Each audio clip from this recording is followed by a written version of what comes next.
Sa ulo ng mga nagbabagang balita, mahigit 2 milyong tao inaasahang pipila para masilayan ang mga labi ng Santo Papa sa Vatican. Mga Amerikano pabor na gawing santo si Pope John Paul II ayon sa mga survey. Nagtangkang pumatay kay John Paul II noong 1981 na pinatawad niya nagtulog sa rin sa pagpanaw ng Santo Papa. Pangulong Arroyo, mabiyahe sa Vatican. Mga Pinoy na hindi makapunta doon, sapat nang mapahiran ang kanyang imahe.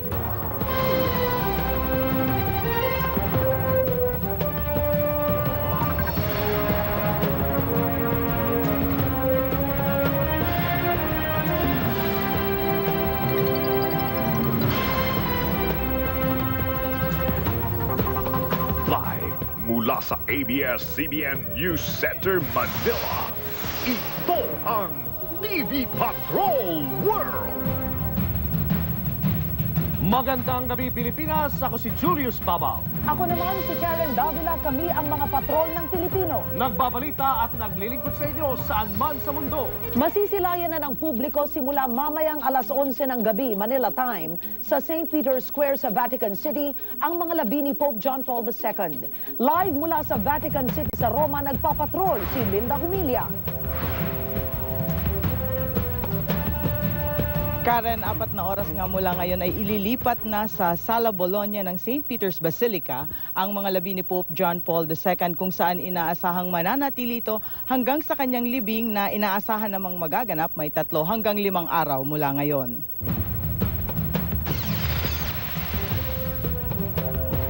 Labi ni Pope John Paul II. Ayon sa mga otoridad, inaasahan ang pagdagsa ng 2 milyon na tao.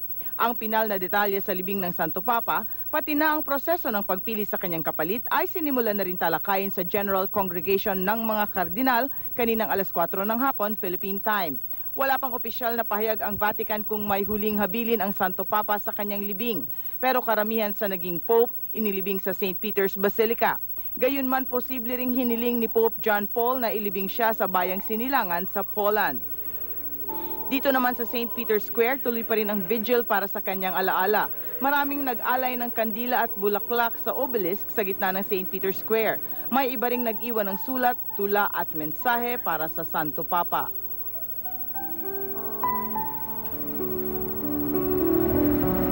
At habang pinagmimitingan naman, Karen, ng College of Cardinals ang mga bagay-bagay tungkol sa mga pinal na detalye sa libing ng Santo Papa ay naglilipanan na naman itong mga espekulasyon. May isang network na nagbalitang sa Biyernes na raw ang libing ng ni Pope John Paul II. Ganun man, wala pa tayong naririnig na opisyal na announcement mula sa Vatican kung kaya't lahat ng ito ay nananatiling espekulasyon pa lamang. Karen?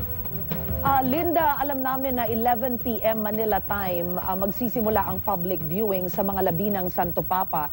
Ngunit dyan ilarawan mo ilang oras na lang, no? Ay magsisimula na yan. Gaano karaming tao sila ba'y nakapila na? Meron mga ibinili na ba sa media kung ano ang sistema na paiiralin sa public viewing? Karen, meron ng mga harang. Mamaya-maya ipapakita natin ang pinakahuling video na nakuha natin kung ano na ang itsura ngayon ng St. Peter's Square mula sa dating napakaluwag na plaza o piazza na taguri nila dito. At ngayon may mga harang na para maging gabay ng mga tao na pipila para makapasok sa loob ng St. Peter's Basilica. Sa ngayon, nag-uumpisa ng mapuno ang St. Peter's Square dahil kanina pa lang in anticipation of the public viewing, inaasahan na nilang mag-uumpisa na nandun at nagtitipon-tipon na ang mga tao para kung sakaling buksan na nga ang Basilica para sa public lying in state of public viewing ay mauna na sila. Karen? Bilang isang mamamahayag, Linda, no, sa isang lugar at sandali ng kasaysayan, ano ang pakiramdam? No? Hindi lang, alam ko napakaraming turista, maraming deboto na nandyan, ngunit ikaw na nagbabalita sa lugar na yan ngayon. Karen, bilang isang ordinaryong tao at saka sa isang kahit na sa isang ordinaryong pagkakataon, ang mapunta ka sa Vatican City, lalo na kapag kaharap mo ang napakalaki, napaka-imposing na St. Peter's Basilica, pati na itong mga antigong mga artwork dito sa lugar na ito ay isa ng overwhelming o nakakataba ng puso na pangyayari. Bilang isang mamamahayag na isa kang testigo sa kasaysayan. This is history unfolding also for all of us. Lalo pang nagkakaroon ng dagdag na meaning ang event na ito, Karen. Linda, si Julius Babaw ito. Pinapakita natin ngayon sa ating mga televiewers itong video ng mga labi ng Santo Papa. Kanina ay binuksan ito sa mga journalist. Nagkaroon ka ba ng pagkakataon na makita ng harapan itong mga labi ni Pope John Paul II?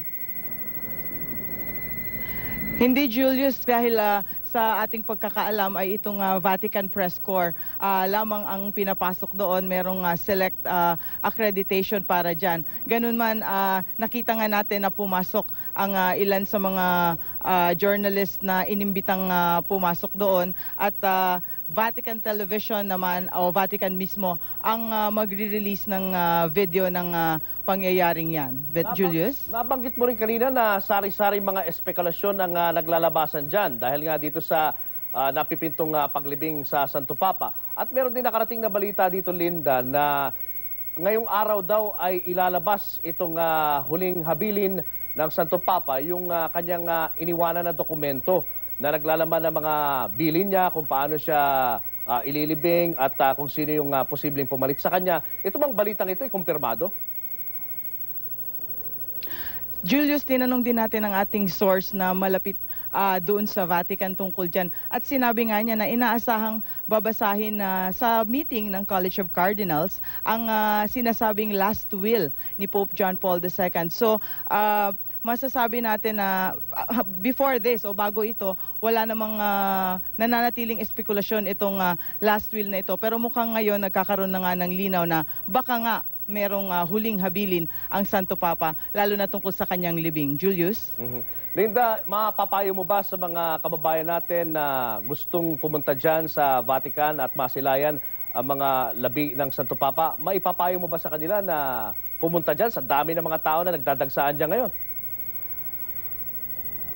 Julius, palagay ko ang unang-unang problema na ma-encounter nila, no, kung ngayon pa lang sila nagbabalak pumunta dito, ay ang pagkuha ng visa. Sa eksperyensya natin, 2 linggo bago ma-release yung visa. So parang tapos na malamang ang pakikiramay na mangyayari bago sila makakuha ng visa. Ang ikalawang problema na maaari nilang ma-encounter ay kung saan sila titira, kung nagbabalak silang tumira ng hotel. Dahil sa ngayon, Julius, punong-puno na ang mga hotel dito sa Rome, kahit na yung mga mamahaling hotel. Wala ka nang makikitang lugar. Sinisikap ng mga otoridad dito na magkaroon ng sapat na public transportation at nagtatayo sila ng mga campsite para sa mga inaasahang dadagsa dito.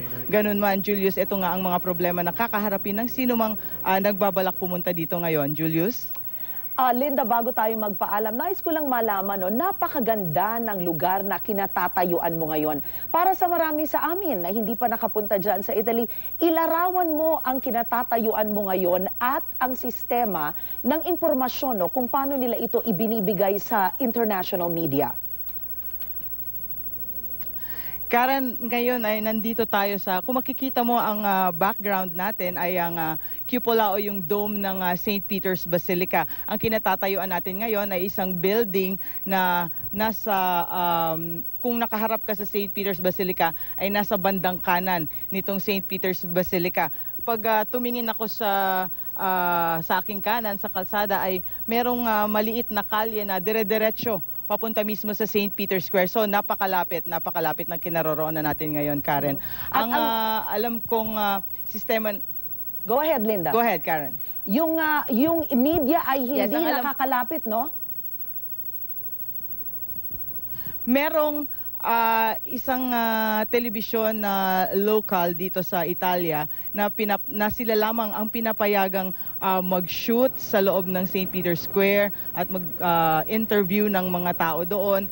But all the rest, kahit na yung mga malalaking networks na kilala natin o alam natin, ay hindi sila pwedeng lumapit dun sa pinakagitna ng St. Peter's Square. Ganun man, makikita mo rin naman na sinusubukan pa rin ng mga journalists, lalo na ng mga cameramen, na magkuha pa rin ng mga video dun mismo sa gitna ng square. At mamaya nga ipapakita natin ng ilang video na nakuha ng ating cameraman na si Rudy Diagumium tungkol sa pinaka-latest na arrangement o sa latest na itsura ngayon ng St. Peter's Square. Ngayong nilagyan na nila ng mga gabay para sa mga taong papasok sa St. Peter's Basilica. Karen?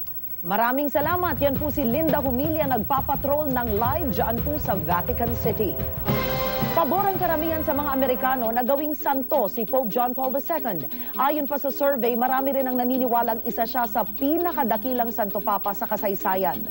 Nagpapatrol si Tony Velasquez.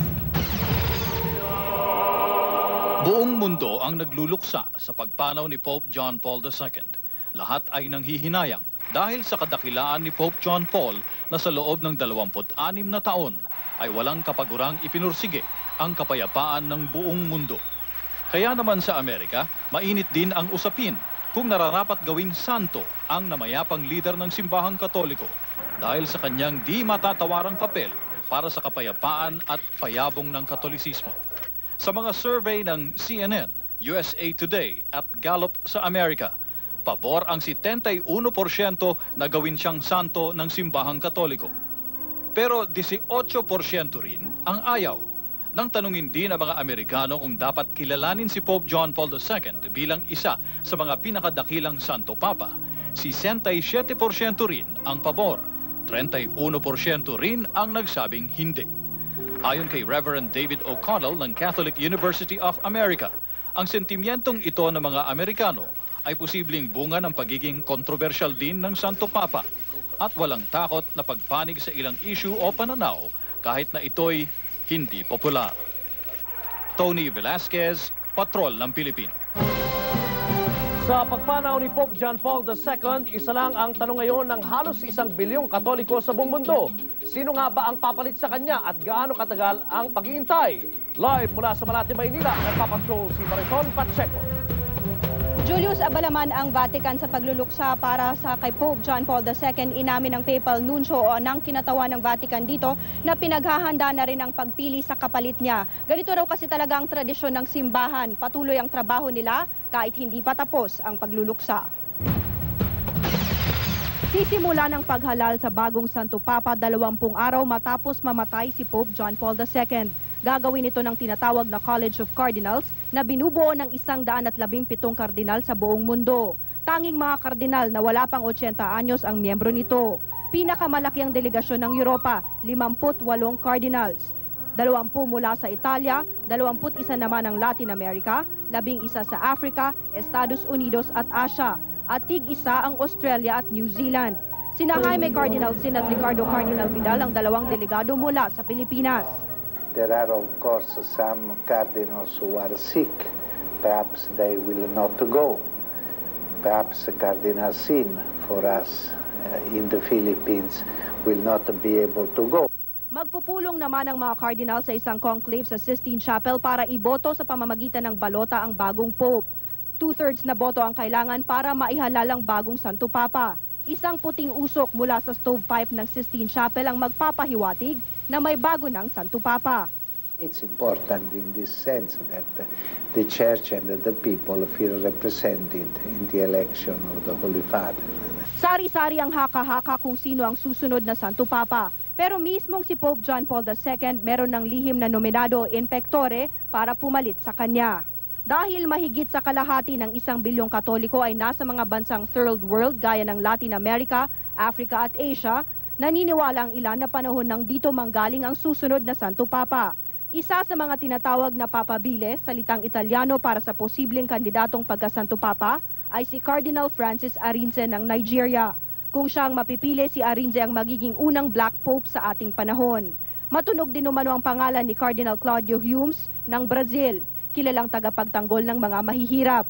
Pero naniniwala naman ang mga konserbatibo sa Vatican na matapos ang mahabang panahong pag-upo ng isang non-Italian Pope, panahon na para ibalik ito sa mga Italiano. Nangunguna sa kanilang listahan si Cardinal Dionigi Tetamangi, ang Archbishop ng Milan. Samantala, maliit naman daw ang tsansa ng mga Amerikanong kardinal na maging Santo Papa. Hindi umano gugustuhin ng simbahang ibigay ang papacy sa natitirang superpower ngayon. Sino man ang magiging bagong Santo Papa, umaasa ang marami, itutuloy nito ang mga sinimulan ni Pope John Paul II. Samantala, Julius, isang book of condolence ang nagbukas ngayon sa Papal Nuncio mula 9 to 12 ng tanghali at alas 2 hanggang alas 5 ng hapon. Pwedeng pumirma dito kahit sino hanggang sa Biyernes. Sa katunayan, ilang miyembro na nga ng diplomatic community ang dumaan para magsulat ng kanilang condolences. Isang requiem mass din ang inihanda or itinakda ng Papal Nuncio para sa Santo Papa ngayong Miyerkules. Julius? Mariton, wala bang pag-asa na mapili ang ating si Cardinal Vidal? Actually, Julius, lahat ng kardinal na pupunta doon ay may pag-asang mapili bilang bagong Santo Papa. Ay nakasalalay lamang yan, Julius, sa botong makukuha nila sa gaganaping conclave. Julius? Maraming salamat, Mariton Pacheco. Lilipad naman patungo ng Vatican ngayong linggo si Cebu Archbishop Ricardo Vidal para lumahok sa conclave o ang pagtitipon ng mga kardinal na pipili sa susunod na magiging Santo Papa. Live mula sa Cebu, nagpapatrol si Rico Lucena. Julius, mula 1987 hanggang 1995, isa si Archbishop Ricardo Cardinal Vidal sa mga leader ng World Synod na nagpapatupad ng mga pagbabago sa simbahan. Hindi na mabilang ni Cardinal Vidal kung ilang beses na siyang nakapunta sa Roma at nakausap ng personal ang Santo Papa. Pero kakaiba ang biyahe niya patungong Roma sa linggong ito. Dadalo kasi siya sa funeral rites ni Pope John Paul II. Usually that is the protocol that there is an official summon from the Dean of the College of Cardinals. Kasapi rin si Vidal sa Conclave o College of Cardinals, kaya't kwalipikado siyang bumoto sa susunod na lider ng simbahan. Sa katunayan, kandidato rin siya sa posisyon. 80 taong gulang pababa ang kardinal na kwalipikadong maging Santo Papa, habang 74 anyos pa lang si Vidal. But it is the Holy Spirit. That's all the work of the Holy Spirit. But I don't know. In the first place, I'm sickly. So, and I am also quite of age. So. Ayon kay Vidal, hindi rin malilimutan ang mga ipinakitang kabutihan ni Pope. Because his personal holiness ba, he's not only intellectually brilliant and profound, but his witnessing is more. No? That's why even people from afar would feel something. Even just by passing by, no, they would feel something in him. So I think that is a special grace to him. Dahil raw sa katangiang ito, hindi maikakaila na nagluluksa ngayon ang buong mundo sa pagpanaw ng Santo Papa. Dagdag pa ni Vidal, mahalaga sa puso ni Pope ang mga Pilipino dahil ito ang lahing nagpapalaganap ng Kristyanismo sa buong Asya. Julius? Maraming salamat, Rico Lucena. Handa naman si Archbishop Emeritus of Manila, Jaime Cardinal Sin, na isakripisyo ang kanyang kalusugan makapunta lang sa Vatican. Nawalan daw kasi siya ng malapit na kaibigan sa pagkamatay ng Santo Papa. Nagpapatrol si Mariton Pacheco. Kung nawala ng ama ang simbahang Katoliko sa pagkamatay ni Pope John Paul II, nawala naman ang kapatid at malapit na kaibigan si Cardinal Sin. Sa isang pahayag, sinabi ni Sin na hindi niya malilimutan ang conclave noong 1978 nang mahalal bilang Santo Papa si Karol Wojtyła. Dahil sila ang pinakabata ng mga kardinal noon, naging roommate sila ng Santo Papa at doon na nagsimula ang malalim na pagkakaibigan at fraternal bonding nila. Ayon sa kapatid ng kardinal, mahal na mahal ng kanyang kuya si Pope. I don't know, whenever we mention the name of John Paul II to him, he would glow with parang mahal na mahal niya. Di na rin daw mabilang ang dami ng beses na bumisita si Sin sa Vatican at ang mga litratong ito ay ilan lamang sa mga alaala niya doon. Pati ang kontrobersyal na papel ni Sin sa EDSA 1 at 2, may basbas daw ni Pope. Gustong-gusto daw ng Santo Papa na kasama si Sin. When he visits the Vatican and visits the Pope, he would take the meals together. And the Cardinal would tell him jokes. You know, the Cardinal is fond of telling jokes, no? So, tawa naman ang tawa ng Papa. So, in the end, sabi niya, Cardinal Sin, you better come here frequently. You will add life to the Vatican. Dagdag ni Dr. Sin, kapuna-puna raw na nang mabaril si Pope noong 1981, sumailalim din ang abdominal surgery si Cardinal Sin. 1995 nang ma-diagnose na may Parkinson's disease ang Santo Papa, 1996 naman ang magsimulang magkaproblema sa kidney ang kardinal. At kahit mahina na raw ang kalusugan ni Sin ngayon, nais pa rin itong pumunta sa Vatican. You know what he said early morning by cell phone? You prepare, we'll have to go to Rome. Sabi, why? Sabi ko, I have to attend the conclave. Natatakot ako might not be able to start the trip ba? Sinubaybayan daw talaga ng kardinal ang kalusugan ni Pope hanggang sa pumanaw ito noong linggo.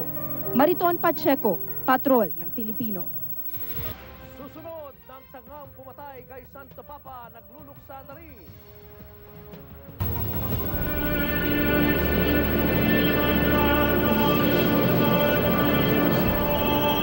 Ave o Maria, piena di grazia, il Signore è con te. Tu sei benedetta fra le donne, e benedetto è il frutto del tuo seno. Nakalatag na ang seguridad sa Roma, Italy para sa inaasahang pagdagsa ng mga sisilip sa mga labi ng Santo Papa. Alamin natin ang latest doon, live pa rin sa Vatican City sa Roma. Nagpapatrol si Linda Humilia. Karen, bago ang ating balita tungkol sa mga paghahanda ay kapapasok lamang ng balitang ito. Tapos na ang meeting ng College of Cardinals at may desisyon na sa Biyernes na nga gaganapin ang libing ni Pope John Paul II. Ang iba pang detalye ng mga yan ay ibibigay ng Vatican mamaya-maya sa isang briefing. Samantala, tulad ng ipinangako natin kanina, ay ipapakita nga natin ang pinakuling video ng lahat ng paghahanda para sa public viewing o public lying in state ni Pope John Paul II. May 4 na oras mula ngayon. Itinayo na ang mga harang na magsisilbing gabay ng mga taong nais makita ang labi ng Santo Papa. Ang dating maluwag at malawak na St. Peter's Square tila sumisikip at lumiit na nga. Bago dalhin sa loob ng Sala Bologna sa St. Peter's Basilica, inaasahang ilalabas hanggang sa may pintuan ng simbahan ang mga labi at saglit na ipapakita sa mga tao. Saka palang mag-uumpisa ang public viewing. Samantala, nagkukumahog naman ang mga otoridad, Karen, na maghanda para sa inaasahang pagdagsa ng mga tao dito. Dinagdagan na ang biyahe ng mga bus at pinahaba na ang operasyon ng mga tren. Nagtayo na rin ng campsites para sa mga darating na pilgrims. Pinaiigting naman ang seguridad dahil bukod sa mga Katoliko at iba pang tagahanga ni Pope John Paul II na nais magpunta dito, ay darating din ang mga heads of state. Karen? Linda, yung ipinapakita nating video ngayon ay ang St. Peter's Square at sinabi mo nga kanina, marami ng mga kalye na may mga harang at sinara. Ano ang sistema para maintindihan namin dito sa Pilipinas, no? Anong sistema kung saan pumapasok lamang ang mga turista? Wala namang pili sa mga turista, Karen. Actually, anybody can go there. Kahit sinong tao, pero karamihan dito ay mga grupo-grupo nga. Yung lang sa kanila, habang naglalakad papunta sa St. Peter's Square ay nagkakantahan pa nga. Napakasaya, parang piyesta dito. Masasabi ko na nawala na yung kalungkutan at napalitan na ito ng, this is really more of a celebration sa panahon na inilagi ni Pope John Paul sa piling ng mga Katoliko at iba pa niyang mga tagahanga. Karen? Maraming salamat, Linda Humilia. Nagpapatrol pa rin ng live mula sa Vatican, Roma, Italia. Nagluluksa rin ang Turkish national na nagtangkang pumatay kay Pope John Paul II noong 1981. Si Mehmet Ali Agca na bumaril sa Santo Papa sa St. Peter's Square ay nakakulong pa rin ngayon sa Turkey. Ayon sa kanyang kapatid, sinabi ni Agca na sana'y nabuhay pa ng mas matagal si Pope John Paul II. Itinuturing din ni Agca na kapatid ang Santo Papa. Noong 1983 ay dinalaw ng Santo Papa si Agca habang ito'y nakapiit sa Italy. Agad pinatawad ng Santo Papa si Agca. Sa loob ng ilang taon, ilang beses ding nakaharap ng Santo Papa ang mga kapatid at maging ang magulang ni Agca. Matapos makulong ng 20 taon, na-extradite sa Turkey si Agca at ikinulong naman sa iba pang krimen. Sinasabing ang pagbaril ni Agca kay Santo Papa ang naging simula ng pagkakasakit ni Pope John Paul II. Matinding kalungkutan ang nadarama ng bansa sa pagpanaw ng Santo Papa. Kaya naman inialay sa iba't ibang simbahan ang mga espesyal na misa para sa kanya. Nagpapatrol live sa Quiapo Church sa Maynila si Doris Bigornia. Julius, laman ng lahat ng simbahan ngayon ang mga nag-uumapaw na espesyal na mensahe para sa yumaong Papa at kasabay ng pagbibigay halaga sa mga lahat ng aral na napulot natin sa Santo Papa ay nagbabalik tanaw naman ang iba sa matatawag nating naging close encounter nila sa Santo Papa. Gaya sa napakaraming bansa, naka-half-staff din ang ating bandila. Simbolo ng pagbibigay respeto sa pagpanaw ng Santo Papa na may espesyal na lugar sa puso ng mga Pinoy. Mula kaninang umaga, mga misa sa simbahan inialay para kay John Paul II. Sa University of Santo Tomas, kung saan pumunta ang Papa para sa World Youth Day noong 1995, damang-dama ang matinding kawalan. Mistulang naulila ang campus. Nang pumunta siya dito, he preached the gospel of love, no? Kasi he would like to touch the lives of our young people. So sana yung pagmamahalan na yan talaga mapadama natin sa isa para magkaroon ng pag-asa ang ating bayan. Inilabas naman para makita ng lahat ang upuang ginamit ng Santo Papa nung makasaysayang pagpunta niya sa UST. Ginayakan ito ng mga pulang rosas at kandila. Ito na bale ang matatawag na simbolo ng naging napakagandang relasyon ng Papa at mga kabataan ng mundo. Sa panahong ito, hindi binibigyan ng halaga ng mga kabataan ng pananampalataya. But here in the Philippines, he saw that, faith a special role in the lives of our young people. Para naman kay Professor Giovanna Fontanilla, bahagi na ng buhay niya ang Papa. Sa dinami-dami ng mga nakaswerteng makaakyat sa entablado noon, siya lang ang niyakap at personal na binasbasan ng Papa. Kapag kaharap mo ang Santo Papa, para bang nasa ibang mundo ka. I can never describe it. It's as if I was transported to another world, o parang there's a touch, parang it's a bit of a glimpse of eternity. Parang ganun ba? Binigyan din siya ng rosaryo ng Santo Papa, bagay na di na nawalay sa kanya mula ng araw na iyon. Kaya naman nang pumanaw ang Papa, if I come face to face to the Holy Father, I'll just tell him how much I love him. And that I consider it a very special grace that I was able to come close to him. I thank him, and I hope that he whispered to the good Lord a prayer for all of us. Samantala sa Quiapo Church, nakadisplay na ang skull cap na binigay ng Papa sa Butuan Diocese. Hindi kasi siya nakarating noon sa quadricentennial celebration ng Catholic Church sa Mindanao noong 1997, kaya't nagbigay na lang ito ng memorabilia. Kandila at bulaklak inialay din sa mahalagang regalong ito mula sa Papa. Julius, di nagtatapos dito sa Quiapo Church ang pagbibigay ng espesyal na misa para sa Santo Papa. Bukas may misa rin na isasagawa sa UST kung saan inaasahang dadalo ang mga naging delegado noon sa World Youth Day. Asahan na nating magiging makabagbag damdamin ang naturang misang iyon. Alas 5 ng hapon mangyayari ang naturang misa at bukas ito para sa lahat na gustong mag-alay ng dasal para sa Santo Papa. Julius? Maraming salamat, Doris Bigornia. Sia santificato il tuo nome, venga il tuo regno, sia fatta la tua volontà come in cielo. Naging hamon sa panunungkulan ni Pope John Paul II ang kinabukasan ng libu-libong pari dahil sa iba't ibang iskandalo na kanilang kinasangkutan. Pero isang Pilipino ang tumugon sa tawag ng pagsisilbi kay Kristo dahil sa inspirasyon ng Santo Papa. Nagpapatrol si Aladin Bacolodon. 17 taon ng pari si Father Aris Sison. Seminarista pa lang siya sa edad na 19 nang una niyang makaharap ang Santo Papa sa pagbisita nito sa bansa noong 1981. I was really awed upon seeing him. Just imagine, face to face with the Pope. Ang karanasang ito ang nagpatibay sa kanyang paniniwalang ang pagpapari ang kanyang misyon sa buhay. Muli silang nagkita taong 1995. Inakbayan ako ng Santo Papa. It felt like being close to God. Kasi si John Paul II is truly a man of God. Nagkita rin sila noong 1996 sa Vatican. Dito'y pinasalamatan siya ng Papa sa kanyang naging kontribusyon sa simbahan. Nanungkulan ng Santo Papa sa gitna ng iba't ibang mga isyung ipinupukol sa simbahang Katoliko. At isa lang si Father Aris sa mga paring tumugon para pagtibayin lalo ang pananampalataya nang maitaguyod ang simbahan. Naging hamon sa katatagan ni Father Aris ang kabi-kabilang sex scandal sa simbahan at ang tila pagbaba ng tingin ng marami sa mga tulad nilang pari. The problems that came up inspired me to strive to really be a good priest. At ngayong patay na ang Santo Papa, mananatiling buhay kay Father Aris ang kanyang inspirasyon. Mahalaga raw ang kanyang papel sa pagtaguyod sa mga turo nito. Ito ang challenge sa atin. Yung to be a true witness to our faith. Aladin Bacolod, Patrol ng Pilipino.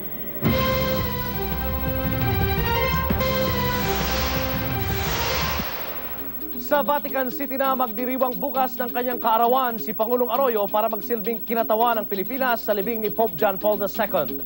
Live mula sa Clark, Pampanga, nagpapatrol si Miranda de Quiros.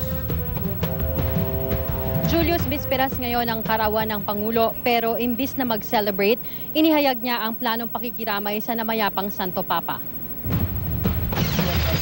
Sa eroplano nalilipas ang ika-58 kaarawan ni Pangulong Arroyo. Tutungo kasi siya sa Vatican bilang kinatawan ng Pilipinas sa libing ni Pope John Paul II. Ma'am, when are you leaving? And Tomorrow night. 4 lang ang bubuo sa official delegation ng Pangulo. Kasama niya sina Gina de Venecia, Ambassador Leonida Vera ng Vatican at sina Ambassador Thelmo Cunanan at ang kanyang misis. Importante naman anya ang pagpapahalaga sa libing ng Santo Papa bilang kapalit ng atensyong ibinigay nito sa bansa noong nabubuhay pa siya.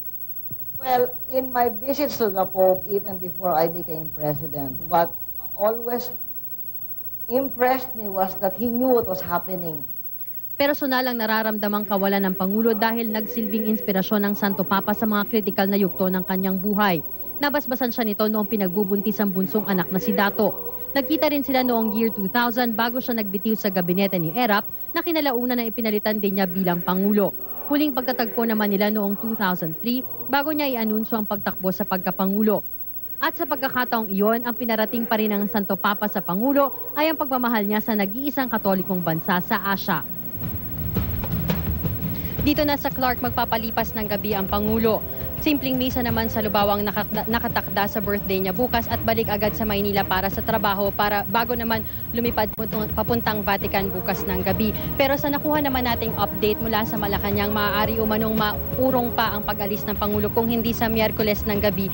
Maaaring sa Huwebes na lang siya ng umaga umalis dahil nga naurong din sa Biyernes ang libing ng Santo Papa. At ang nakuha rin nating update ay maaaring overnight na lang ang magiging biyahe ng Pangulo sa Vatican. At yan ang pinakahuling ulat mula dito sa Clark. Julius. Maraming salamat, Miranda de Quiros.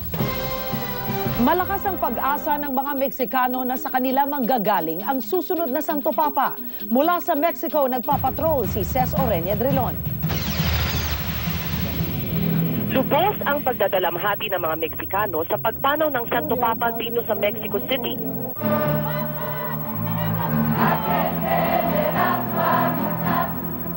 Limang beses binisita ni Pope John Paul II ang Mexico, isa sa mga bansang may pinakamalaking populasyon ng mga Katoliko. Ang pinakahuling bisita niya ay upang makanonize ang kauna-unahang santo na katutubong Indian. Tumutulo ang luha ng mga karaniwang Meksikano na dumadayo sa statwa ng Santo Papa sa labas ng Basilica de Guadalupe upang bigyan siya ng pagpugay. Libo-libong kandila ang nakasindi sa paanan ng statwa. May dala-dala ring mga litrato, bulaklak at maging mga stuffed toy ang mga tao. Ang Basilica de Guadalupe ay simbolo ng poder at impluensya ng simbahang Katoliko sa buong Latin America. Naka-exhibit din sa katedral dito ang ilang mga personal na bagay na ginamit ng Papa sa mga bisita niya, tulad ng maleta, sapatos at maging tuwalya. Nakasaad sa isang poster na gawa sa kamay ang damdamin ng Mexico. Si Pope John Paul ay mabubuhay sa aming puso magpakailanman. Ces Orenia Drilon, Patrol ng Pilipino, Mexico City. At yan po ang mga balitang nakalap sa aming mas malawak na pagpapatrol. Kami ang inyong Patrol ng Pilipino. Naglilingkod sa inyo saan man sa mundo.